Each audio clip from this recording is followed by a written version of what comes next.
Hi అండి. నమస్తే. నేను మీ Rajitha. Welcome back to my channel 'Rajitha explorer'.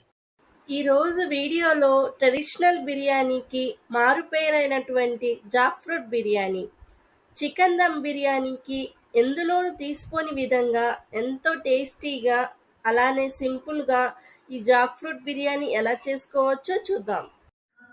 ఇలా పనసకాయని తీసుకొని గరుగ్గా ఉన్న పైన భాగాన్ని మొత్తం తీసేయాలి. అలాగే మధ్యలో ఉన్న పార్ట్‌ని కూడా తీసేయాలి. మనము చికెన్ బిర్యానీకి ఎలా అయితే పీసెస్ కట్ చేసుకుంటామో, అదే విధంగా పనసకాయని కూడా సేమ్ అదే సైజులో కట్ చేయాలి. ఇలా కట్ చేసుకున్న పనసకాయ ముక్కలన్నీ ఓ పక్కన పెట్టుకోవాలి. ఒక గిన్నెలో నీళ్లు పోసి మరిగిన తర్వాత కొంచెం గల్లుప్పు, అలాగే కొంచెం పసుపు వేసుకొని కట్ చేసుకున్న పనస ముక్కలను కూడా ఆ వేడి నీళ్ళల్లో వేసి మూత పెట్టి 20 నిమిషాల పాటు ఉడికించుకోవాలి. ఈలోపు మనము బ్రౌన్ ఆనియన్స్‌ని వేయించుకుందాం. ఇప్పుడు ఒక గిన్నె తీసుకొని దాంట్లో కొంచెం ఆయిల్ వేసుకొని అది వేడెక్కిన తర్వాత స్లైసెస్‌గా కట్ చేసుకున్న ఆనియన్స్ వేసుకొని బ్రౌన్ కలర్ వచ్చేంత వరకు వేయించుకోవాలి. ఇలా బ్రౌన్ కలర్ వచ్చిన తర్వాత స్టవ్ ఆపుకొని వీటిని పక్కన పెట్టుకోవాలి. ఈలోపు పనసకాయ ముక్కలు ఎంతవరకు వచ్చాయో చూద్దాం. పనసకాయ ముక్కలు అనేది 80% ఉడికే వరకు ఉడికించుకోవాలి.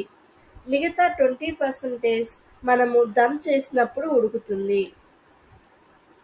మనము ముక్కను ఇలా కట్ చేస్తే ఈజీగా కట్ అవ్వాలి. అలా అయితే ఉడికినట్టు. ఉడికిన తర్వాత స్టవ్ ఆపేయాలి. స్ట్రైనర్‌తో ముక్కలన్నీ ఓ ప్లేట్‌లోకి తీసుకోవాలి. ఇలా ముక్కలన్నీ ఒక గిన్నెలో వేసుకొని వీటన్నిటిని మ్యారినేషన్ చేయాలి. 2 చిన్న కప్పులు పెరుగు, 2 స్పూన్ల కారం, పావు స్పూన్ పసుపు, 1 స్పూన్ అల్లం వెల్లుల్లి పేస్ట్, అర స్పూన్ ఉప్పు, ఒక 4 కట్ చేసినటువంటి మిర్చి, కొంచెం brown onions, 1 spoon garam masala, 1.5 spoon biryani masala, అరబద్ద నిమ్మకాయ రసం వేసుకొని ముక్కలకి బాగా పట్టేలాగా ఈ విధంగా కలుపుకోవాలి. ఇలా మూత పెట్టుకొని అరగంట సేపు పక్కన పెట్టుకోవాలి. ఇప్పుడు బిర్యానీకని మసాలా దినుసులు తీసుకున్నాను. స్టార్ ఫ్లవర్, మిరియాలు, కొన్ని లవంగాలు, ఇలాచి, దాల్చిన చెక్క, షాజీరా, రాతి పువ్వు, తోక మిరియాలు, పెద్ద యాలుక్కాయ. ఇప్పుడు ఒక గిన్నెలో నీళ్లు పోసుకొని మరిగిన తర్వాత ఈ మసాలా దినుసులన్నీ మరుగుతున్న వాటర్లో వేసుకోవాలి.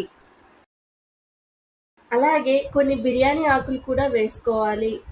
దీంతో పాటు కొంచెం గల్లుప్పు, అలాగే 2 స్పూన్ల నూనె వేసుకోవాలి.